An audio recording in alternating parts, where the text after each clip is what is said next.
If we are to drag this country into the 21st century after decades of virtual stagnation, system change needs to be the order of the day. And two key areas where Sri Lanka needs to really up its game are the tourism industry and in the quality of our human resources in our institutions across the board, private sector and public sector. Good evening and welcome to Face to Face for the Newsfirst team. I'm Niresh Eliathambi. My guest tonight is Mr. Sunil Dissanayake, who has completed half a century in the professional spheres of human resources and hospitality. Good evening, Sunil. Good evening, Niresh. Thank you for inviting me. You're welcome, and it's lovely to see you. You and I go back many years, Yes. but I haven't seen you in quite some time. Yes. It's great to have you on the show. Thank you. Now, to introduce Mr. Sunil Dissanayake a little bit more to our viewers, I'm sure most of them will know all about him. He has, as I mentioned, half a century, 50 years or more in these areas as a professional. He has worked overseas where he was the head of human resources for the Gulf region at Citibank. But in Sri Lanka, he was involved in human resources and in the hospitality trade. He has just completed a stint at Amana Bank, where he was the head of human resources, transformation and development.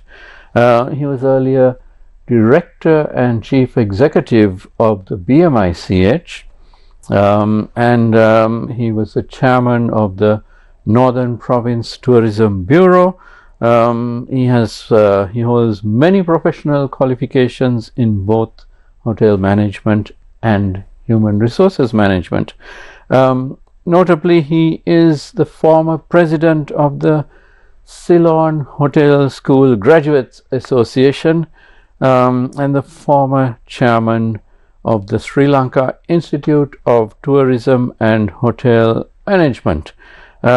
He has held very senior positions in airlines and hospitality, including Director General Manager of the Kingsbury Hotel and of course many other posts in the Hales Group, and he was head of human resources at Sri Lankan Airlines as well. So a person who is quite distinguished and who will have a lot to say about the subject at hand today. So Sunil, I have not touched on even 1/10 of your resume. Thank you. It's okay. But let me ask you now, Sri Lanka is at a pivotal point in our history. On the one hand, we are staring at a massive debt crisis which continues, although our economy is now growing. But we need it to grow beyond this 3%, 3.5%. We need to get it up there to 6%, 7%, and we need a lot of foreign direct investment to create jobs.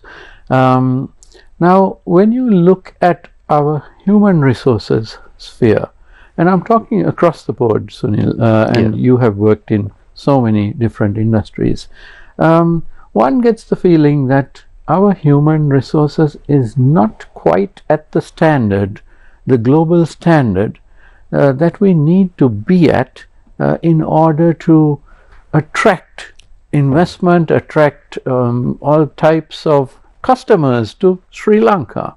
What are your thoughts on that? I think it's a mixed group of people we have.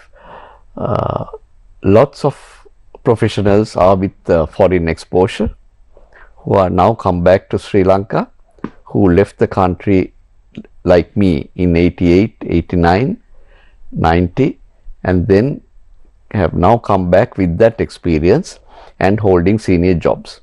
So I think they are contributing a great deal to develop the existing human resources. And to develop the human resources, it's not only the contribution from other individuals to them or the organizations that they work for. They should have a base. So most people should have qualifications, professional qualifications in HR, and which I think most of them do. But what about the younger generation, Sunil? Now, we have people at your level and a little below who are well qualified and experienced, but we have suffered from a high level of brain drain over the past several decades for one reason or the other. Perhaps it was the war, perhaps it was stagnation after the COVID crisis, and then of course the economic debacle of 2022 and 2023. So we have had a lot of young people leaving, and is that going to have a huge impact on our human resources? And I'm talking about, you know, whether you're in marketing or accountancy or engineering, health services, whatever. It appears that the cream of the youth have either left or are always looking at leaving. I think people who have left, it's an advantage for the country because two things. One is they send back money in terms of foreign exchange, which we badly need. The other is the knowledge that they bring back when they come. I think the majority of the people return to the country, whilst a handful of them may continue to be employed in the foreign countries. And when they come back, the experience that they bring with them also contributes a great deal to training the younger generation and developing the younger generation, which I think is very important. What the younger generation today learn are through academic, school as well as professional education, secondary school as well as professional education. But what they lack is the professional knowledge and the exposure which the people who return to the country can contribute in a great way. And especially when you are employed under one of them, you get developed. They handhold you and you help you to grow. But now, Sunil, during 2022 and 2023, we had a massive brain drain. Our hospitals were just crying out because doctors and nurses were leaving. Our banking sector also had a lot of people who left, and you know, perhaps half of them will come back. But it will take a little time, won't it, to replace that kind of knowledge which has gone? It will, but I think we have coped well. That's what I feel. Actually, when you look around, say you walk into any of these organizations, you don't feel that they are novices. Right. The interaction that you have with them and the competence that they display. So there are people behind the scene working to develop these young people and put them on the straight path, which is a very, very good thing. And so what you mean is that the youngsters are stepping up? They are stepping up, definitely. They are stepping up and they are very, very keen. They are very keen and they are very concerned about their jobs. Now, I have been working till recently, till the 20th of April to be precise, and I have been working with many young people. And I have seen the students also. Before Amana, I was working at Sujata Vidyalaya as a general manager in Nugegoda. And I could see these students in the A-level classes and the O-level classes, how keen they are for professional education after A-levels or after O-levels. So, unlike in the old days, the ladies and men both, it's a combination, they are all focused on employment. I remember a time when people just learned, studied, got even professional education, and then they stayed at home. Or the ladies get married and then they say they want to stay at home. But I think that scenario has changed.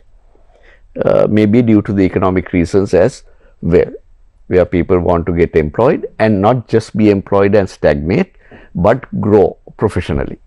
And to grow, you need to continue to educate yourself and develop yourself. Right. So it's good to hear that the fashion of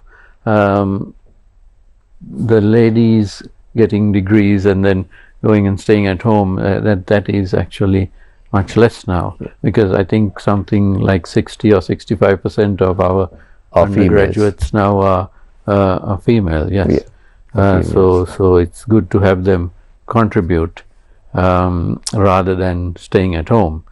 But what about the career opportunities for ladies in our? I think it's a myth that we don't give opportunities for ladies. It's a myth. Maybe again, if you go back many years, it would have been, but now I personally, having been in charge of recruitment through my HR role and developing people, we don't, or we didn't distinguish between male and female.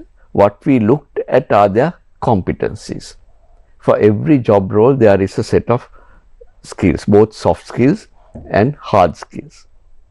So basically, so that is what we focused at interviews, and not whether you are a man or a woman.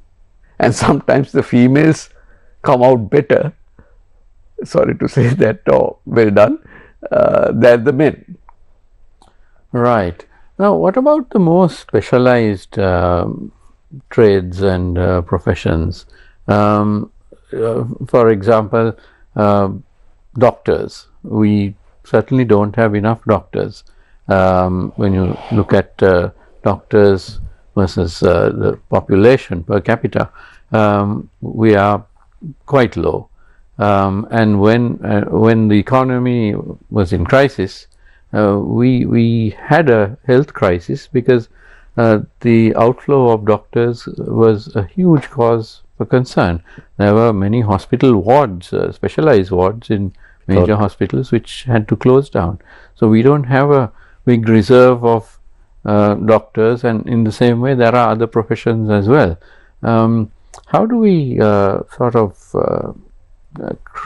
create a situation where we don't have to worry about this? You can't do it overnight, right? Number one, from where do the doctors and the professionals come?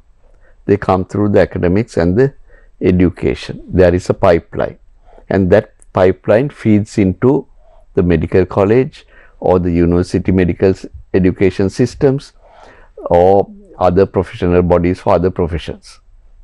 So through that pipeline, the people who get educated and qualify only come into the mainstream.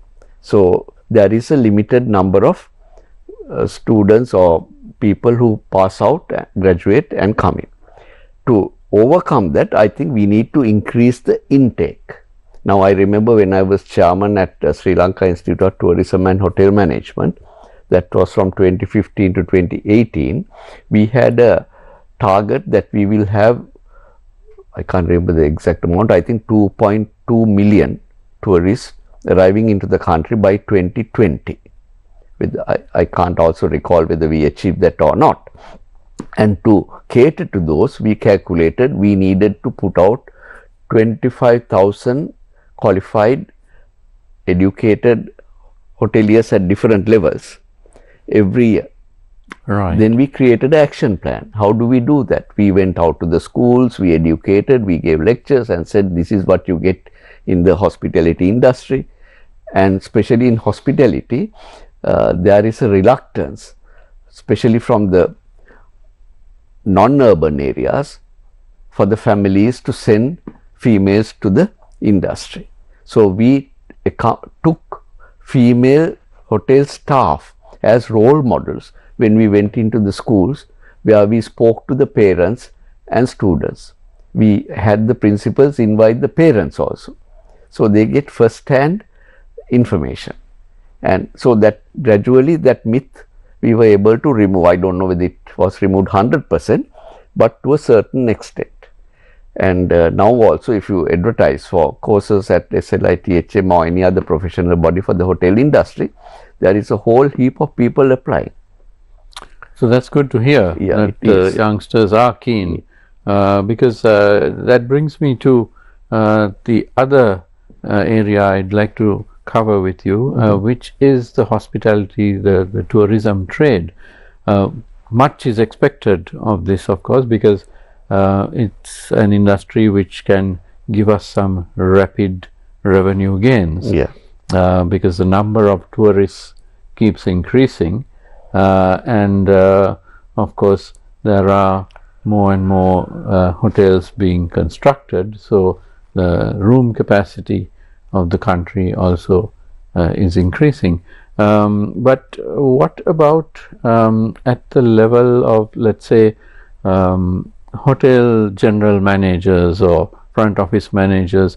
How are we placed in terms of professionals at that level? Do we have enough? Because a lot of our professional hoteliers at that level, they do go to the Maldives and the Middle East and so on to gain some experience and of course a higher salary, and many of them of course come back. But how are we placed at that? I think we are well placed.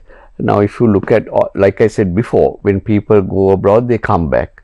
Now there was a time that all 5-star hotels in Sri Lanka were manned by expats. Right. At the general manager. As general manager. It is no more. For example, I was GM at the Kingsbury from 2013 for 2 years actually, whilst at Haley's, because it's owned by the Haley's group. They didn't have suddenly there was a vacuum for general management, and since I was a hotelier, I went in there, and we recruited a person later, and that person replaced me. So now hotels, 5-star hotels are manned by Sri Lankans. If you look at the Cinnamon Grand, it's a Sri Lankan. If you look at, I think the Lakeside, Cinnamon Lakeside is also Sri Lankan. The Hilton is a Sri Lankan. So the Taj is not at the moment, but they are the second line are all Sri Lankans, most of them. So our people are getting into general management, department head roles in significant hotels. Right. Earlier it was only confined to the resort hotels and what we call the round trip hotels. From the 14-day stay in a resort, the tourists take a 7-day trip around the country. Yes. So, and the hotels that they stay in this tour are called round trip hotels. So those are all Sri Lankans, but the other hotels were manned by foreigners, even the resort hotels, but now it has completely changed. Now I think 100% of the resort hotels are manned by Sri Lankans, and like I said, including the 5-star hotels. If you look at the other hotels also, like the Mount Rainier Hotel or the Golf Face Hotel, they are all manned by Sri Lankans. So we are well placed. We are well placed, and like I said, that is primarily due to our people coming back, and also the education that is available to professionally develop themselves in hoteliering. And I must say the hotels also invest a lot of money in people development, and they develop the people from the bottom lines to take up senior roles. And most hotels, as I know, they first advertise their jobs internally. Right. Prior to going public in the newspapers. Only if they can't find people internally that they advertise in the newspaper. So that encourages our staff also to stay back, and that is a kind of employee retention adopted by hotels. And now we used to see quite a bit of a brain drain in the hotel industry towards the Middle East, where there are a lot of opportunities, of course. Is that continuing? Are Sri Lankans still eyeing the Middle East? Yeah, so like I said, people, if there are vacancies, opportunities, people like to get employed overseas primarily for economic reasons. I think more than anything else, it's the economic reasons. At the same time, to replace that, there are people who have been abroad for a long time returning to the country. So there's some kind of balance. Right. And as long as nothing upsets that balance, we will have enough people. Yeah. But now let's just say if a foreign... And sorry to interrupt you. And also, most of us in the industry say we don't have people. But I ask the question, what have we done about it? Right? Right. Now, when Haley's bought the Continental Hotel in 2010, we structured a 3 months basic hotel training program combined with theory and on-the-job training for all 4 major departments: front office, housekeeping, cookery, and restaurant and bar service. So that way we catered to our own people needs. So you have to be innovative and come up with ways and means to fill your gaps without complaining we don't have people. Right. It's a lot of effort that you have to put in, but you can't help it.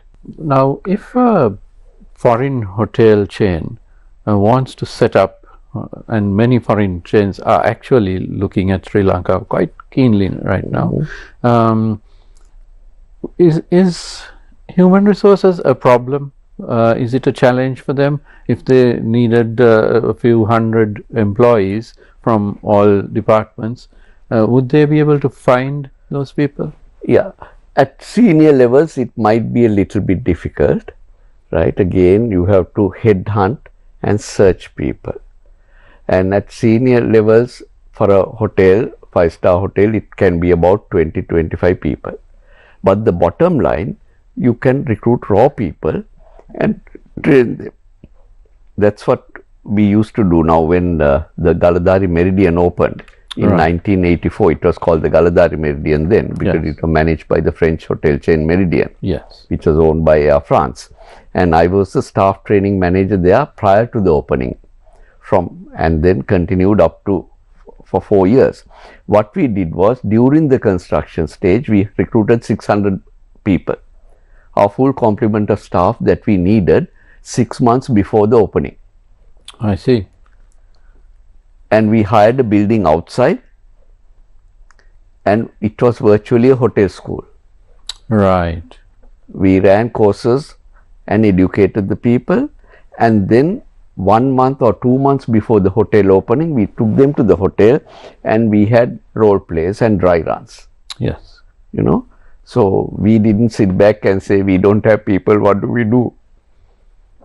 Right. So you have to, and that time the GM was Mr. Stefan Pfeiffer, who was a very dynamic general manager, and he gave us a very free hand to come up with thoughts and ideas, but we had to present them with a strategic plan, and once approved, then it was our responsibility to make sure it happened.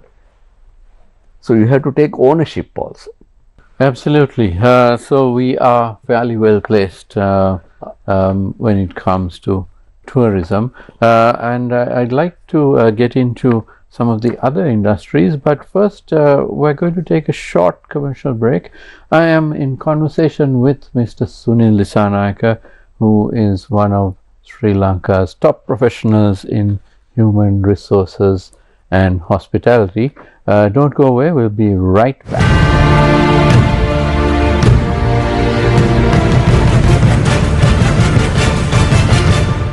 Very warm and special welcome to Your Excellency Thabo Mbeki. Thank you so much for gracing us this evening. An exclusive conversation with the legendary Thabo Mbeki, former South African President and Vice President to the legendary Nelson Mandela. Value the past, build the future. Liberation, unity, tough truths, and lessons for Sri Lanka. How did you balance this dual responsibility? I would say today, it's really because you base your knowledge and your experience on the experience of the past. Former President of South Africa Thabo Mbeki in conversation with Siobhan Daniel.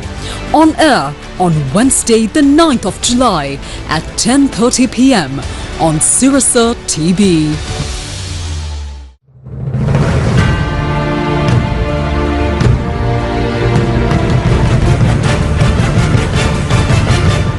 Welcome back to Face to Face.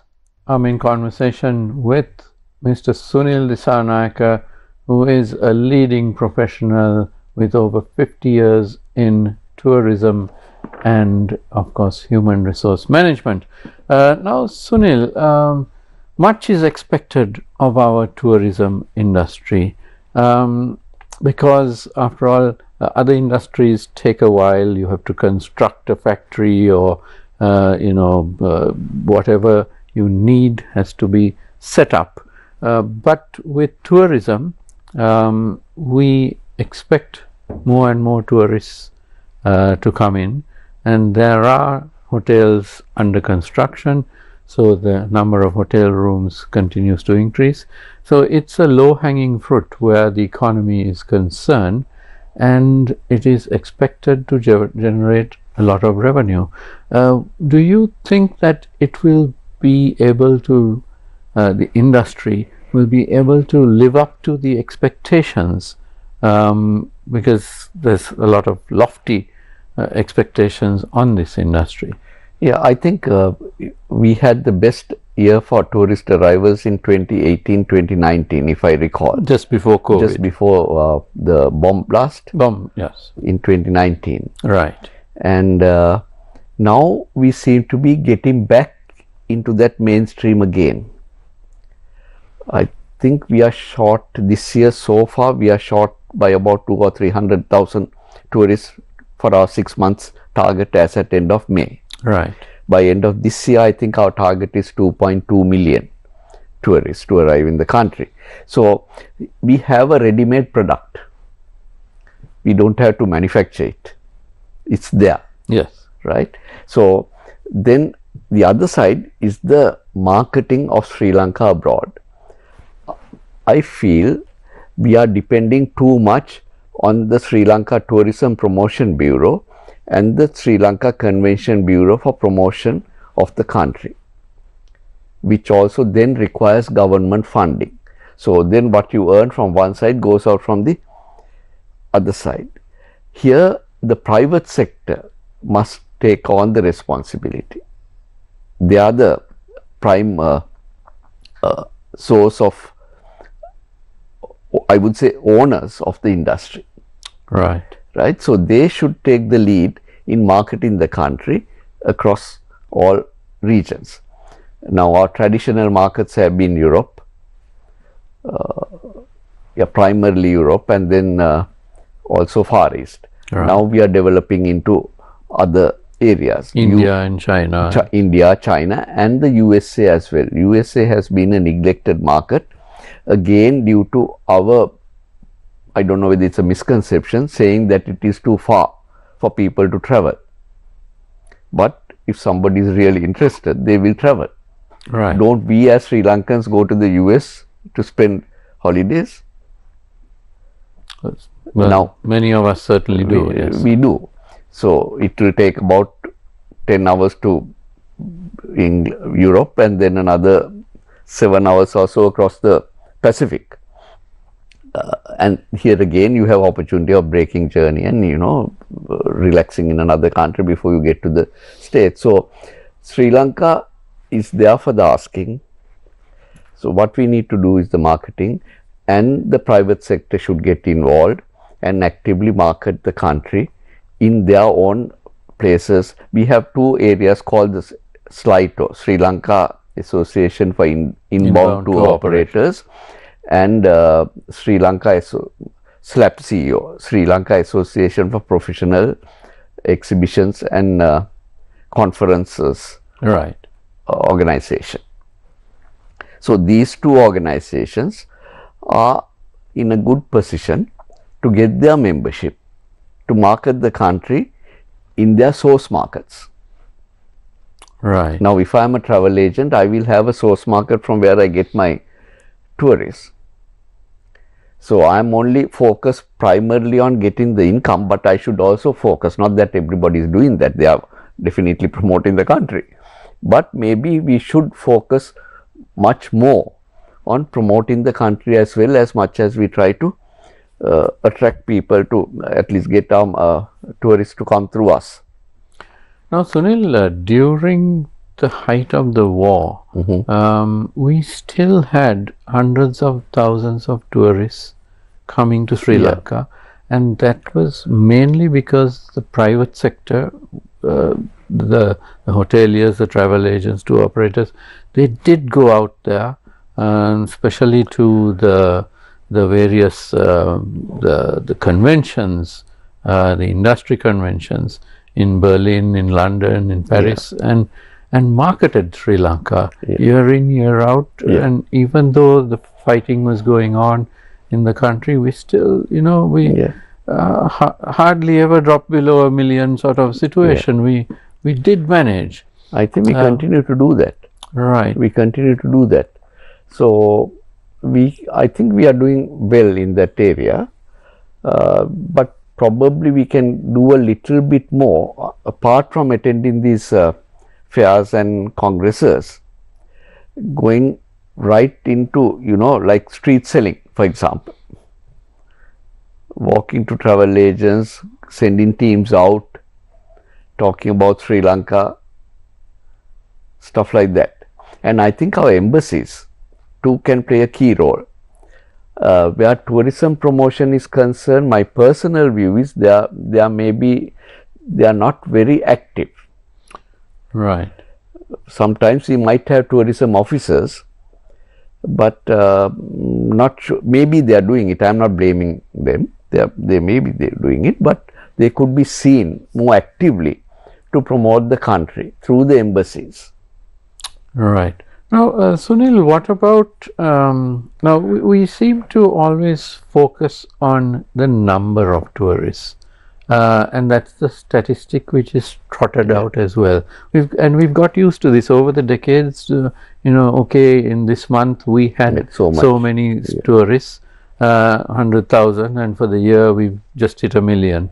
But it's not about the number of tourists, is it? It's, well, you do need a lot of tourists because after all we have the hotel rooms, but you also need higher spending tourists, and unfortunately during the war years we became more of a backpackers destination. How do you shift that, and this is more brand marketing of course, but how do you shift that image from that of a backpacker destination to an upmarket destination, and is it something that you can do quickly, or will it take another decade to do that? See, what do we mean by upmarket? That's the question, right? I think we have a wonderful product, and the tourists who come here come looking for that product, right? When we say upmarket, then we should have luxury resorts all over, right? And then luxury services, butler service, and all these what we call the more luxury personalized services. Right. Right. But the tourists who come here to Sri Lanka, what they want is a enjoyable vacation, right, which they get. And in terms of spending, I think they spend a lot more than in the hotels on purchases. Outside of the hotels. Yeah, outside of the hotels and on transport. Right. Right.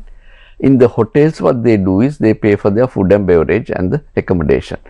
And most often when they make booking.com and all these other reservation systems, they already pay in advance before they come here. And in the old days, I remember the travel agents used to collect their full board means all 3 meals, money and the accommodation abroad, and they come here and they get everything, So what we have been doing is trying to develop our hotel staff to sell the additional things, like say if somebody is having a for lunch already a pre-planned menu, what we call the set menu, try to sell them a la carte. A la carte means give them a choice, you know, okay, you have ordered this, but of course if they do that they have to pay extra, Right. but it depends on the product that you offer. So that also comes from the training, where we try to give confidence to the staff to, you know, go out there and speak. Then to speak, you need the confidence to speak, and that confidence comes from your knowledge of the language, Yes. right? So it's a whole cycle of things, and to overcome that cycle, that's what I earlier said, you need a lot of dedication by the hoteliers. A lot of time and resources. Commitment and resources. Commitment, yeah. And I'm not sure how many hotels really have a dedicated training manager. That's an interesting point, actually. Yeah, because I remember when I was the first training manager at the Galadari Meridian. Even now, if I meet some ex-staff from the Meridian, they still talk about, I'm not bragging, but what they learnt at that time. More than working in the hotel, what they learnt. Right. Which helped them to go abroad, earn money and then come back. You know, I think the Lanka Oberoi, which is now the Cinnamon Grand, Lanka Oberoi and we at the Galadari Meridian, we had the best training and development systems, which gave a lot of confidence to the staff to perform their duties. Right. So hotels need to invest in a dedicated staff training manager, where that person is responsible for identifying the training needs of each section, each department, and putting it into a training plan, annual training plan, which is divided into months. So we used to operate about every day after, from 2 o'clock in the afternoon till 5 o'clock in the evening. We used to run training programs. Why we start at 2 o'clock is to catch the morning shift staff and also the people who come for the afternoon shift, you know. So you have to have a plan in training and development also in the hotels. Right. Once the people are with you, how do you develop them? So there's no point in sitting back and saying all our people are leaving for the or we Middle don't East. have the tourists are not spending. So do we train them how to get money out of the tourists? Meaning by selling our products. That's a very good point. Yeah. Because you can always upsell. You can. Yeah, absolutely. Upselling is the correct word. And to do that, like I said before, you need to be able to talk. Without speaking, you can't sell, no? Yes, absolutely. I noticed that you also served as chairman of the Northern Province Tourism Bureau. What is the situation in the Northeast where tourism is concerned? We still don't have the expressway completed, you know, from Kadawatha to Mirigama. It's, well, this government has announced that they want to start it at the end of this year, but it will take at least 2 or 3 years to build that. So the access, the ease of access isn't quite there for those parts of the country. But apart from that, what's the potential out there? Yeah. Now, if you take the Eastern Province, we have 2 monsoons. Yes. And the tourists who come to the west during, say, October to April, non-monsoon time, and then when the monsoon comes, maybe now it's again changing.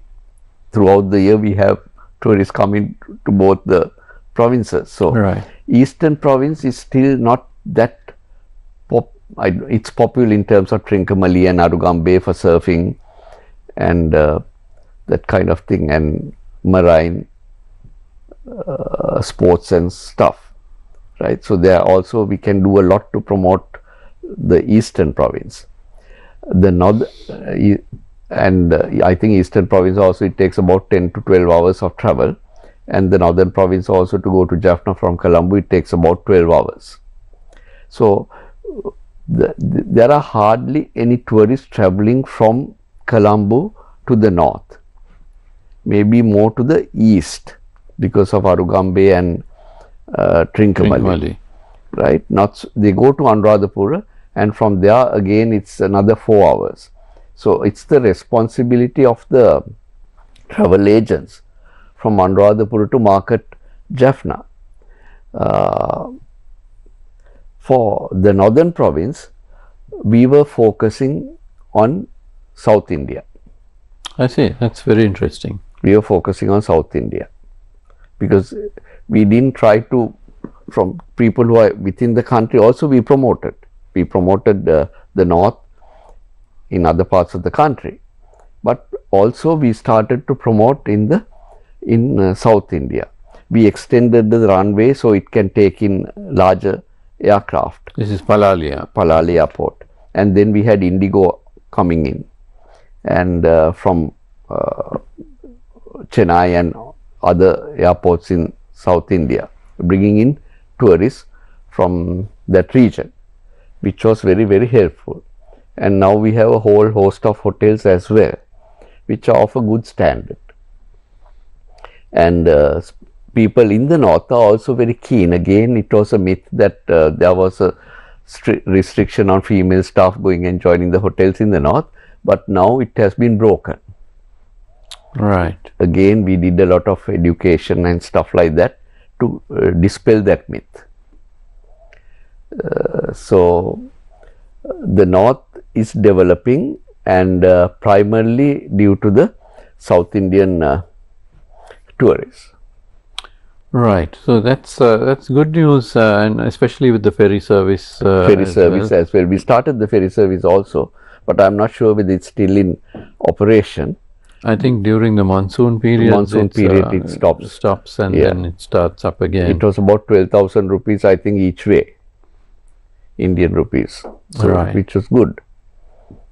Right. We're almost out of time, Sunil, but I'd like to go back to the broader picture in terms of the human resources industry, or the profession. We are famous for accountancy. We've got so many accountants, CIMA and all those other accountancy qualifications, and we do have engineers and so on. What about HR professionals? What is the situation? Does the Sri Lankan economy pay enough attention to the importance of human resources? Yeah, it's not a question of somebody paying attention. It's a question of, again, knowledge. Now, human resources were mainly seen as administration. Even today, you see administration managers being advertised rather than human resources professionals or human resources specialists. This is a throwback to the old personnel manager. Yeah, personnel management and administration. And in that administration, you get a slight thing about HR. Yes. But it should be the other way around, right? HR and administration. Now, in HR also, you have a technical profile. The knowledge that you need to have to be a full-blown HR manager. It's not only recruitment, it's not only training and development, but about remuneration planning. How do you plan your remuneration so that you are able to retain the staff and recommend to the management, this is where we are, this is where our competitors are, and this is what we need to do. So that kind of technical know-how is, I'm not sure whether we are imparting that, the hard technical know-how in HR. What most HR managers have is what I call the soft technical know-how. Right.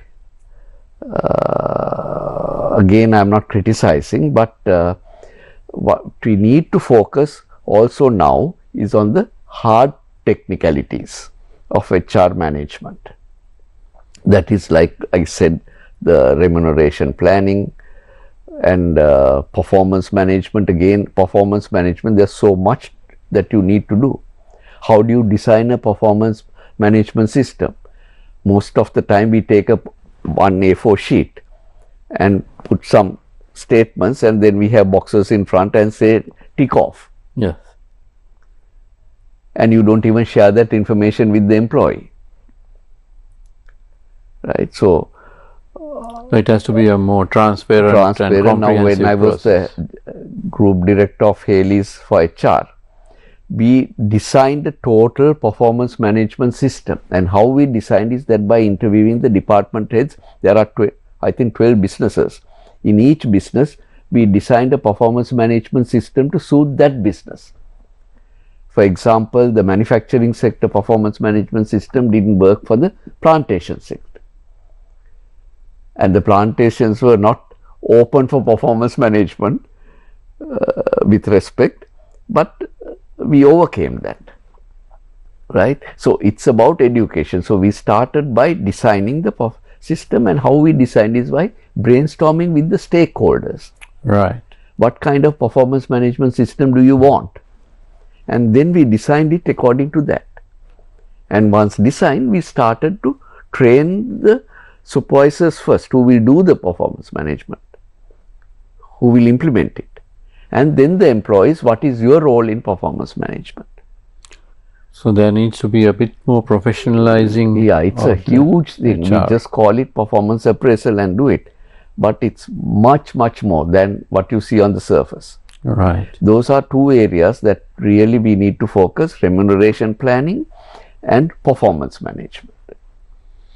And performance management, we should have the guts to look in the eye and say, you need to improve in these areas. But we all the time do is, you are good, very good, congratulations.